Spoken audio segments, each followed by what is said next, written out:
Notre dossier ce soir, consacré à la lutte contre les addictions. On va détailler les chiffres en Auvergne, ce que ça représente dans un instant avec vous, Mathieu Verlaine. Bonsoir. Bonsoir. Mais d'abord, un dispositif unique en France. AdPro, c'est son nom. Il utilise le travail à des fins thérapeutiques. Les patients du CHU de Clermont-Ferrand traités pour des addictions peuvent intégrer le retour à l'emploi dans leur parcours de soins. Mathieu Verlaine et Bruno Libertou. À seulement 28 ans, Morgan est un survivant. Il a déjà traversé l'enfer de l'addiction. Je suis tombé dans la drogue depuis mon plus jeune âge. Ça s'est empiré quand j'ai perdu ma mère. C'est là où j'ai complètement abandonné mon travail, j'ai tout perdu. Lorsqu'il décide de se reconstruire, très vite, l'hôpital lui propose d'intégrer un dispositif innovant, alliant thérapie et emploi. Vous avez démontré que vous étiez quelqu'un de sérieux et ça leur a donné envie de vous proposer du travail derrière. Donc ça, c'est très positif. Ouais, c'est ça qui est super. Bon, Ça avance quoi. Grâce à lui, Morgan bénéficie d'un accompagnement dédié dans sa recherche d'une activité professionnelle. Là, j'ai reconfiance en moi parce que on me tend la main. On me dit que voilà, je suis pas quelqu'un qui est en dessous des autres. autour des addictions, il y a la rupture avec le parcours professionnel. Donc il faut reprendre confiance, et souvent ce sont des personnes qui finalement se posent les bonnes questions parce qu'ils veulent retrouver un emploi dans lequel ils sont bien. Cette innovation part d'un constat. 60% des patients du service d'addictologie le disent. Pour eux, le travail permet d'aller mieux et de rester loin de la drogue. On sort des murs et on cherche des logiques d'accompagnement des patients pour les aider à se réinsérer. Donc finalement, c'est sortir le soin de l'hôpital pour aider la personne à vivre dans la cité. Le dispositif repose sur un partenariat. D'un côté, le CHU de Clermont-Ferrand, de l'autre, l'association C'est Clair, en charge de l'insertion professionnelle. Sa réussite dépend de leur synergie. On réalise des réunions impliquant les deux équipes, en tout cas de manière mensuelle.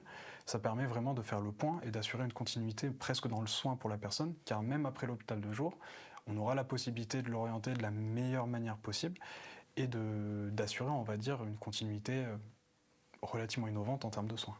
Convaincante, la démarche veut encore appuyer sa légitimité scientifique. Une évaluation allant dans ce sens est en cours.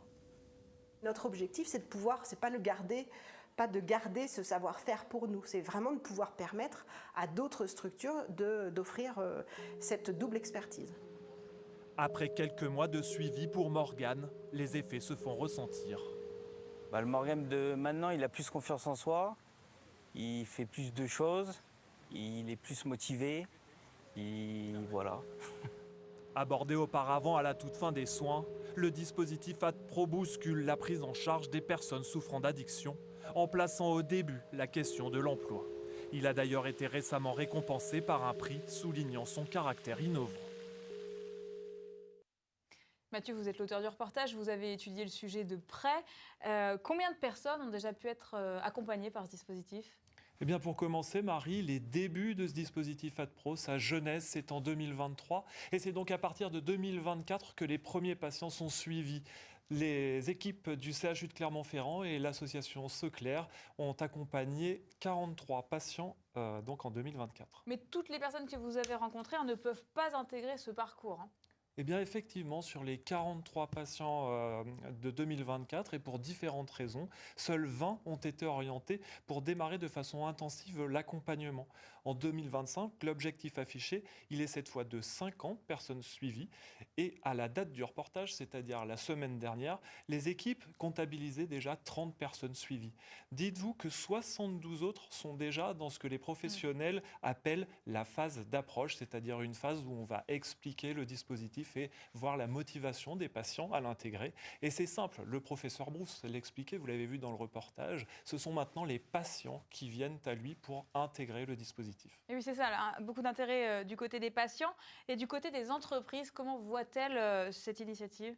Eh bien, c'est sûr, il y a un travail de pédagogie à effectuer puisque ce public, eh bien, on peut le dire, il souffre d'une mauvaise image dans le monde du travail, une image dégradée. Alors, avec des rencontres individuelles, des visites d'entreprise, l'association C'est Clair s'attache à bousculer ces préjugés. Et ça marche ?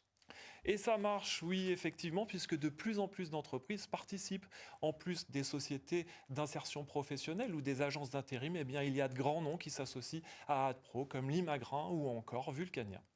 Et pour que tout ça, ça marche, il faut bien sûr de l'argent. Eh bien sûr, Le c'est nerf le de la nerf de guerre. la guerre, effectivement, Marie. Les fonds proviennent d'abord des budgets du CHU de Clermont-Ferrand et de l'association. Et à cela s'ajoutent des dotations de l'Europe, un apport d'une convention industrielle de formation par la recherche, et enfin, un financement des banques. Merci beaucoup Mathieu pour toutes ces précisions. Nouvelle journée de mobilisation.